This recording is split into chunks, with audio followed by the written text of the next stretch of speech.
একটি মন্ত্র কিন্তু আছে যা সবাই জপ করতে পারে এবং তা রোগ হরণ করে।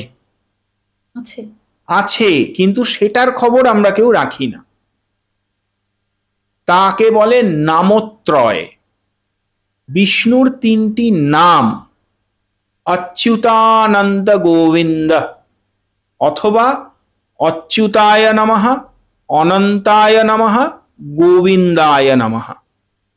তিনটি একসঙ্গে বলতে হবে কিন্তু, অচ্যুতায় নমঃ, অনন্তায় নমঃ, গোবিন্দায় নমঃ। এই নামত্রয় কেউ যদি টানা জপ করে যান, এই মন্ত্রকে রোগহর মন্ত্র বলা হয়েছে। নামত্রয় রোগ হরণ করে, এবং নামত্রয় অচ্যুতানন্ত গোবিন্দ এটা যে কেউ জপ করতে পারে, ব্রাহ্মণ, ক্ষত্রিয়, বৈশ্য, শূদ্র, চণ্ডাল, মানে যত আদিবাসী, উপজাতি, অন্তজ, যে খুশি হোক